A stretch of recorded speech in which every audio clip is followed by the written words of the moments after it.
Here we have a fairly complicated circuit, and we're going to find the current I1, I2, and I3 in this circuit.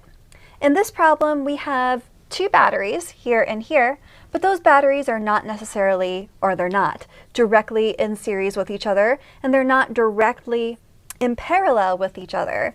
So this battery here is in series with this resistor, and then we have the current branches off to these two branches before combining over here. So we have somewhat of a more complicated circuit. It's not going to we're not going to be able to solve this problem by finding the total resistance of this circuit and then finding the total current and then breaking it down with our rules for resistors in series and parallel. So instead, what we're going to do is use Kirchhoff's first and second rules to solve this problem. We're going to find the current I1, I2, and I3 in this circuit. We have two batteries.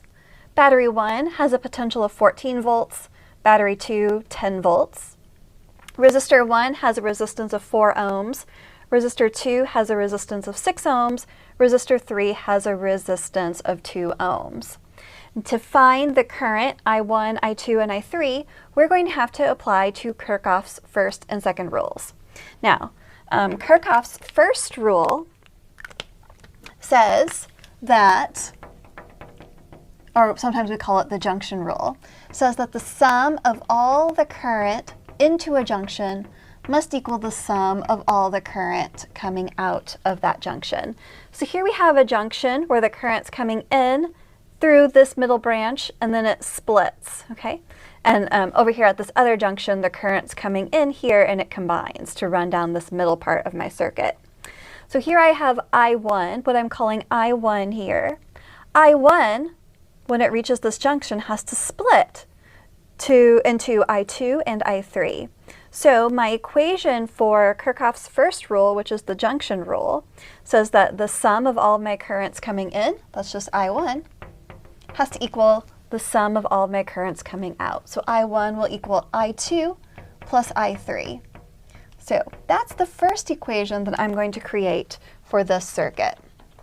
For the next two equations, we've got three unknowns, which are the currents I1, I2, and I3. For three unknowns, we need three equations. So this is my first equation. My second equation, we're going to have two different equations, and those come from Kirchhoff's second rule, which says that the sum of all the potential around a closed loop within the circuit must equal 0. So I have to identify two loops within this circuit. You could actually identify three, but I'm going to identify two. The first closed loop around the circuit that I'm going to identify, I'm going to start by drawing that closed loop from one of my batteries. And I'm going to start it by drawing it from right here with battery V1. And I'm going to draw my loop starting at V1, going from the negative to the positive terminal, coming around this way, going through resistor 1, coming through battery 2, going through resistor 2, and then it's closing back again. This is what I'm going to call loop 1, okay? I always like to draw my closed loops in the circuit for Kirchhoff's second rule, starting at a battery if I can. You don't have to do that, but I like to do that. It just is a rule that I like to follow to keep everything a little bit simpler, at least for me. Then for our second loop, we can choose this loop down here. And I'm going to start with this battery V2, going from the negative to positive terminal. I'm going to go through resistor 2, come this way, go through resistor 3, and then close my loop. Okay, this is loop 2. You could also identify a third loop here. That third loop could start at the outer, or this battery V1, and go all the way around the outside of the circuit. And you could call that loop 3 if you wanted to. But we've got three unknowns, which are our three currents, I1, I2, and I3. We need three equations. We always want to have one of our junction rule equations. So this is the junction rule equation for this circuit. And then we want to have two of our closed loop equations coming from Kirchhoff's second rule. That I'm going to use this loop and this loop here in order to get my equation for Kirchhoff's second rule around these loops. Now, for loop 1, so I'm going to call this is equation 1. Okay, I know it's a little bit confusing. This is equation 1. For my second equation, I'm going to do Kirchhoff's second rule around loop 1. So maybe I'll call this loop 1. At our junction here, we've got I2 is coming up this way, so it's I2 that's running in this direction. It's I2 right here that's moving through resistor 1. Now, for my first loop here, I'm going to move through my battery from the negative to the positive terminal. And when I do that, I gain potential. So I'm going to start loop 1 with plus V1, the potential for battery 1. Now as I go around, as I traverse this loop in the direction of current through resistor 1, I'm losing potential. If I move around the loop in the direction of current through resistor 1, I'm losing potential. The potential that I lose is equal to IR. Remember Ohm's law, V is equal to IR. So the potential that I lose through resistor 1 is I2 times its resistance. So I'll represent the potential that I lose as I go through R1 as minus I2 R1. Okay, and then I come through battery 2 in the direction of current from the negative to the positive terminal, so I'm gaining potential, so that's going to be plus V2. And then I'm moving through resistor 2 in the direction of current. Resistor 2 has a current I1 running through it. So the potential that I lose through resistor 2 is going to be minus I1 R2. So this will be minus I1 R2, and that all has to equal 0. That's my, I'm going to put a 2 next to it. That's my second equation. However, it is my Kirchhoff's second rule equation for loop 1. All right, so now we're going to do Kirchhoff's second rule equation for loop 2 here. And so I'll put that right here. For loop 2, we're moving in the direction of current from the negative to the positive terminal, so I'm gaining potential. The potential that I gain is the potential from that second battery, V2. I'm moving through that resistor in the direction of current, so I'm decreasing my potential minus I1 R2, because the current running through resistor 2 is I1. Okay, then I turn around here, and then I'm running through resistor 3 in this direction. Now I3 is pointing down here. That's the same current that's running all along down here. I'm moving through resistor 3 in the direction of I3, so I'm losing potential equal to minus I3 R3. And then I come back to my battery again. So the sum of all those potentials around loop 2 has to equal 0. And I'm going to call this equation 3. All right, now I have my 3 equations. I've got my 3 unknowns, I1, I2, and I3. Okay, what we have to do then is manipulate these equations so that we can solve them together in order to get the current. The rule that you want to use, well, it's kind of like a puzzle, actually. Sometimes you just have to look at the equations, and maybe you just have to play around with them before you know what way or what order you should solve these equations in. This is something that you encounter usually, well, in high school, it's an Algebra 2 class, manipulating the equations in this way.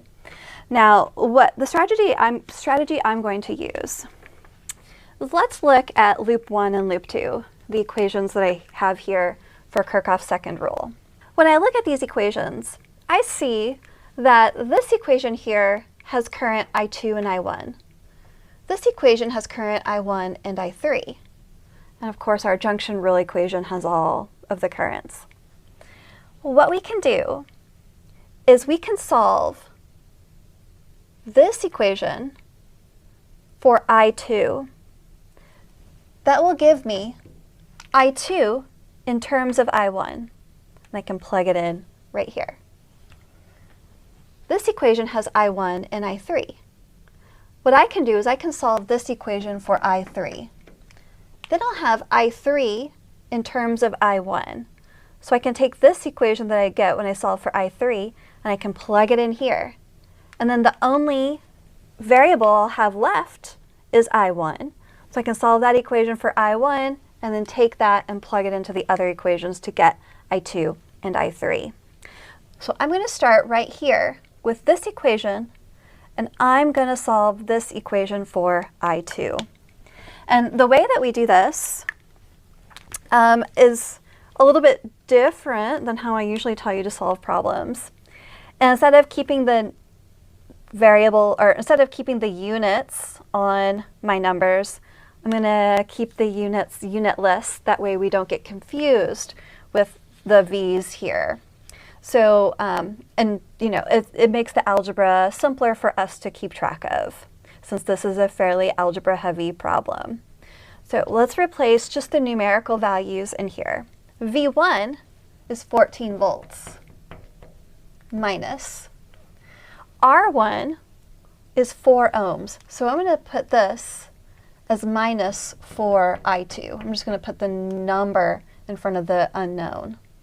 Plus V2 is 10 volts, so plus 10, minus I1 R2. R2 is 6, so minus 6 I1 equals 0.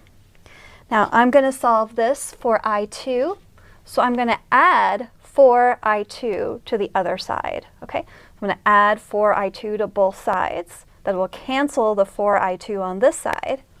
So I'll have 4I2 is equal to, I can add 14 and 10. So that will be 24 minus 6I1. Okay, so I added 4I2 to this side, right? And then I added 14 and 10, that's 24. And then I still have the minus 6I1. So 4I2 is equal to 24 minus 6I1. Now I divide both sides by 4. So it's the same thing as dividing each of these individual terms by 4. So I2 is equal to 24 divided by 4, which is 6, minus 6 divided by 4 is 1.5. So I2 is equal to 6 minus 1.5 I1. And I'm going to call this one, well, it doesn't really matter. I'll call this equation 4, just to keep track of my equations. Now for loop 2, let's go ahead and plug in the numerical values. V2 was 10 minus I1 R2. R2 is 6 ohms, so minus 6 I1, minus R3 is 2 ohms, so minus 2 I3 equals 0. And we want to solve for I3, so I just add 2 I3 to the other side. 2 I3 is equal to 10 minus 6 I1. And now I divide both sides by 2, the same as dividing each of these individual terms by 2. So I3 is equal to 10 over 2 is 5, minus 6 over 2 is 3, minus 3 I1. I'm going to call this equation 5. Okay, so now I have I2 is equal to 6 minus 1.5 I1.